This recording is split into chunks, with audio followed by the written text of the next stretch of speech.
In the shadows of history lurk the most chilling figures, committing acts of unspeakable horror.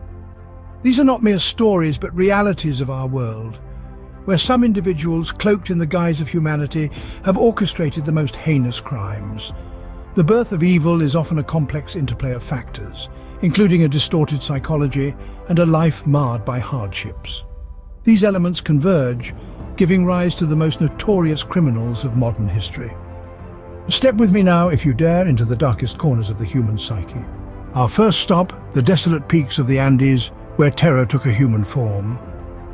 The man who brought fear to these serene landscapes was Pedro Lopez, known infamously as the Monster of the Andes.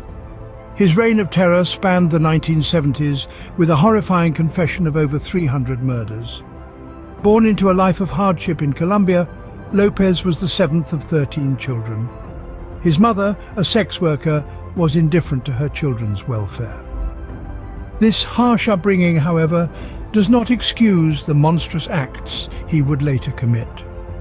Lopez's victims were all young girls, their ages ranging from 8 to 12. He would lure them away under the pretense of being a lost outsider, needing their help to find his way. Once isolated, he would commit his heinous acts, leaving their lifeless bodies to be swallowed by the vast wilderness. His capture in 1980 was a result of a failed abduction. A market trader noticed his suspicious actions and alerted the authorities. Upon his arrest, his chilling confession stunned the world. He calmly admitted to killing hundreds of girls across Colombia, Peru, and Ecuador. His trial was swift, and he was sentenced to 16 years in prison, the maximum sentence in Ecuador at the time. However, his release in 1998 sparked outrage. Despite his monstrous acts, he was free, his whereabouts unknown. His story serves as a stark reminder of the justice system's failings and the need for reform. Pedro Lopez, the Monster of the Andes, is a figure that haunts the history of South America. His crimes, beyond comprehension, reveal the darkest depths of humanity. His story is not one of a misunderstood individual turned villain, but of a monster who preyed on the innocent. Lopez's tale is a chilling reminder of the monstrous capacity of the human heart. From the desolate peaks of the Andes, we journey further into the world of the most evil criminals in modern history. Brace yourselves, for the darkness only deepens from here. From the peaks of the Andes, we travel to the icy wilderness of Alaska, where another nightmare unfolded. Here, in the land of the midnight sun, a monster lurked behind the veneer of a respected businessman and loving family man. His name, Robert Hansen, more ominously known as the Butcher Baker of Alaska. In the hustle and bustle of the city, Hansen owned and operated a successful bakery. He was a record-holding hunter, a trusted neighbor, a husband, and a father. But beneath this facade of normalcy lurked a sadistic serial killer who would haunt Alaska for over a decade. In the wilderness, far from the eyes of society, the Butcher Baker played a cruel game of cat and mouse. He hunted his victims, all young women, like prey. Abducting them, he would release them in the remote Alaskan wilderness, only to track and kill them for sport. His hunting grounds were his killing fields, a chilling testament to his perverse pleasure in control and dominance. Hansen's reign of terror spanned the 1970s and 80s, during which he abducted, tortured and killed at least 17 women. His victims were often overlooked by society: dancers, sex workers, runaways. The Butcher Baker exploited their vulnerability, their lack of voice, their absence from the public eye. As the bodies started to pile up, the Alaskan community was gripped with fear and horror. Yet it was not until a victim escaped that the true identity of the Butcher Baker came to light. Finally, in 1984, the hunter became the hunted. The once respected business owner was revealed as the sadistic serial killer that had been terrorizing the community for years.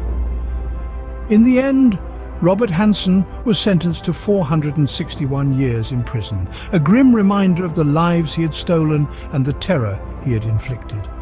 A respected businessman by day, a sadistic killer by night, his dual life shocked the world and left a lasting scar on the Alaskan community. In the bleak Alaskan wilderness, Hansen's victims found a predator far more terrifying than the elements. Our journey now takes us to the heart of Eastern Europe, where a beast lurked in plain sight. In the late 20th century, a malevolent force cast a dark shadow over Ukraine. This force was not a spectre from ancient folklore, but a man. His name was Onoprienko, known chillingly as the Beast of Ukraine. Onoprienko was not born a monster, yet as he grew, so did a malignant darkness within him, eventually driving him to commit the most abhorrent acts imaginable. Over a 6-year period spanning the late 80s to the mid-90s, Onoprienko was responsible for the brutal murders of 52 innocent souls. His victims were not chosen at random. Onoprienko targeted entire families, eradicating them with cold-blooded efficiency. His methodology was as calculated as it was ruthless. First, he would disable any means of escape. Then, with terrifying precision, he would methodically extinguish every life within the household.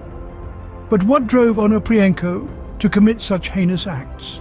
According to the man himself, it was voices in his head that commanded him to kill. He believed he was chosen to be an avenging angel, destined to punish the guilty. In his twisted worldview, his victims were not innocent people but sinners who deserved their fate. His reign of terror came to an end in 1996 when he was finally apprehended. Despite his claims of divine mandate, Onoprienko was found guilty of his crimes and sentenced to life imprisonment. He died behind bars in 2013, taking with him the answers to questions that still haunt Ukraine to this day. Yet the legacy of the Beast of Ukraine lives on, a chilling reminder of the depths to which human nature can sink when consumed by darkness. His story is a stark testament to the grim reality that monsters do exist, not in the realm of make-believe, but in the very fabric of our society. Onoprienko's reign of terror left a scar on Ukraine that time has yet to heal. From the cold heart of Ukraine, we venture to the bustling streets of India, where a nightmare was unfolding. In the early years of the new millennium, a quiet residential area of Noida, a city just outside India's capital, became the stage for a series of horrifying acts. These were the Nithari serial murders, committed by Surender Kohli and his employer Moninder Singh Panda, men who would become infamous for their monstrous deeds. In this land rich with culture and steeped in tradition, the concept of a serial killer was almost alien. Yet between 2005 and 2006, the duo was responsible for the gruesome murders of at least 19 children and young women. The victims were often from the margins of society, poor, powerless and easily forgotten. Kohli, a domestic servant, and Panda, a wealthy businessman, made an unlikely pair. Their method was as chilling as it was consistent. Kohli would lure the victims to their house with the promise of employment or sweets. Once inside, the victims were sexually assaulted, murdered and dismembered. The remains were then disposed of in the nearby drain. The discovery of the crime sent shockwaves through the nation. It was a wake-up call to a society that often turns a blind eye to the plight of the vulnerable. The ensuing media frenzy and public outrage led to a demand for swift justice. In a country not known for serial killers, the horror of these crimes was amplified. The case exposed the deep-seated societal issues of class divide and the neglect of the underprivileged, adding another layer to the nightmare. The trial was swift, and the duo was convicted, with Kohli sentenced to death and Panda to life in prison. The nightmare of Nithari still haunts the collective consciousness of India, a grim reminder of the darkness that can lurk behind even the most ordinary of doors. Our journey into the heart of human darkness comes to a close, but the echoes of these monstrous acts linger. We've traversed the murky depths of depravity, encountering chilling tales of the monster of the Andes, the butcher-baker of Alaska, the beast of Ukraine, and the nightmare of Nithari. Each tale as harrowing as the last, reminding us of the unspeakable horrors that human beings are capable of. We have explored the monstrous acts of these men, the chilling nature of their crimes, and the sheer strangeness of their motivations. These criminals, each in their own terrifying way, represent the darkest corners of human nature. They remind us that evil is not confined to the pages of fiction, but can manifest in our world in the most ordinary of places. While their stories are different, these individuals share a common thread. They were driven by a dark compulsion, a need to inflict pain and suffering on others, defying all norms of human morality and decency. They were not born monsters, but their actions have forever etched their names in the annals of infamy. As we close this chapter, we are left with a chilling reminder of the darkness that can lurk within the human soul, a darkness that can drive a person to commit unimaginable atrocities. In the face of such unspeakable horror, we are reminded of the capacity for evil that lurks within humanity, lurking in the shadows, waiting for its moment to strike.